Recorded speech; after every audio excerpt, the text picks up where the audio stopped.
না, আজকে আমার 15তম দিন চলতেছে, শরীর অনুমতি দেয় না। মানুষ তো আমাকে বলে মরা মানুষ কবর থেকে উঠে পড়ছে।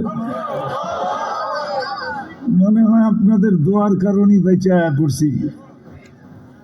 তো এই জন্য মাদ্রাসার দিকে দেখা আসছি, শরীর অনুমতি দেয় না কথা বলি, কিন্তু এই জন্য কথা লম্বা হবে না। কিন্তু আশা করি যদি আল্লাহর হুকুম পুরা করে শুনি, মনোযোগ দিয়া চুপচাপ, তাহলে অল্প কথাই যথেষ্ট হবে। ইনশাআল্লাহ এইভাবে শুনবেন তো?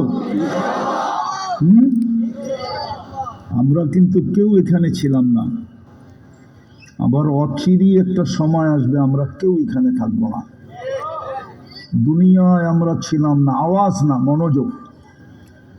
খুব মনোযোগ দিয়ে শোনেন। যুবকদেরকেও বলি মনোযোগ দিয়ে শোনো, মা বোনদেরকেও বলতেছি কাছের থেকে শুনুক আর দূরের থেকে, খুব মনোযোগ।